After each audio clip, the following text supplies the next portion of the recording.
to Miss Shonnie Said It. I'm Shonnie Allrich, and we're going to discuss all things real estate. So sit back, sit tight, and let's go. Let's go.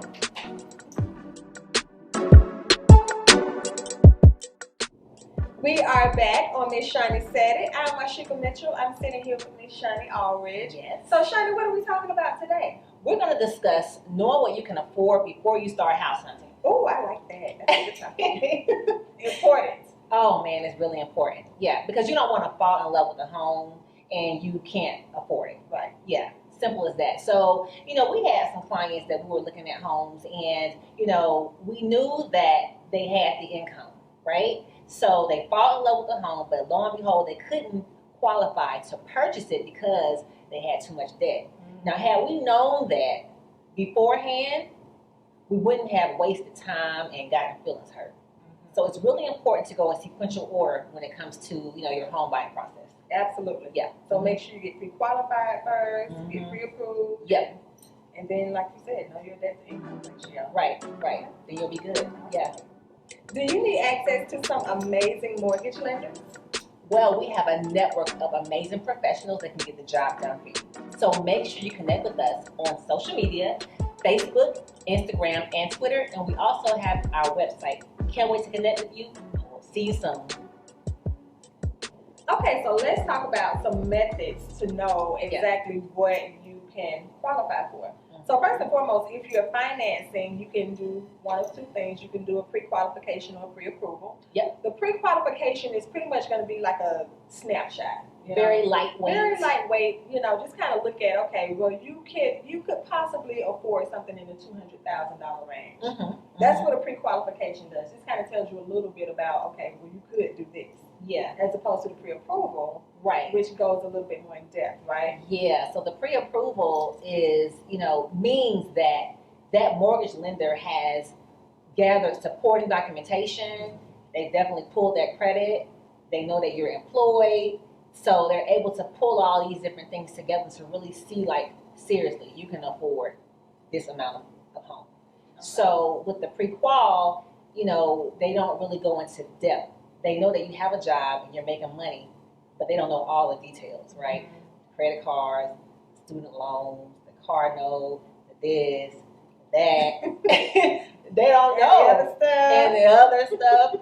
But when it's an approval, they've done a deep dive and they really look to see, hey, Mr. and Mrs. Johnson can qualify for this amount. So it's a stronger, it's stronger when it comes to, having that lender letter. Yeah. So the pre-qual is kind of like, okay, well, we could probably lend you $200,000. The pre-approval is, oh yeah, we can definitely give you $200,000 on this house.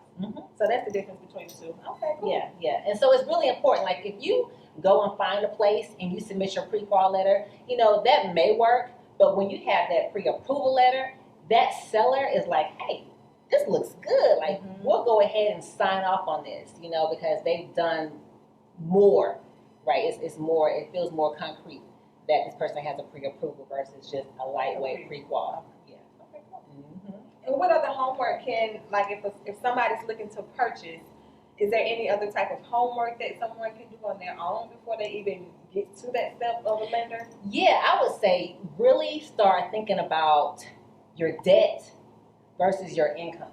Absolutely. Like, think about that. Really, write it out. Hey, my debt every month is this, and that versus your income. And you, in your mind, well, I can afford a lot of house, or we need to really stay in it. We got a tight budget. We got to stay within. You know what you're bringing in every month, and you know your responsibilities. So you got to think about, that income. Absolutely. Yeah. And typically, that's what lenders will ask you to do. Like, think about every single debt. Child support. Seriously. Cell phone bill, insurance, any type of debt that you have going out, and every type of income that you have coming in. Because some people have multiple jobs. Yep. Even if you have a part-time job. So you want to make sure you have all of that, kind of listed and look at the difference between the two. Absolutely. Yeah, for sure. And another thing also, if you have like some side gigs that you're making income, like go ahead and file that on your taxes, right? Because if you're saying, hey, loan officer, I have a side gig and I'm bringing in like $2,000 extra a month, but can you really prove it? So if you decide to take that gig seriously, make it a real business, and start paying taxes on it, oh my gosh, it's more income for you to qualify for more house. So yeah.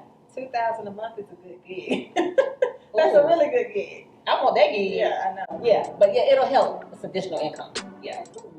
Well, hopefully you guys got some great information that you can take back with you. Absolutely. I think this was such an important conversation that we had to have. I agree. Absolutely. You want to make sure that you go in sequential order. You want to be pre-approved, right? And you want to also understand that debt to income. Really, really important. So we can't wait to work with you. Make sure you connect with us. We'll talk to you soon.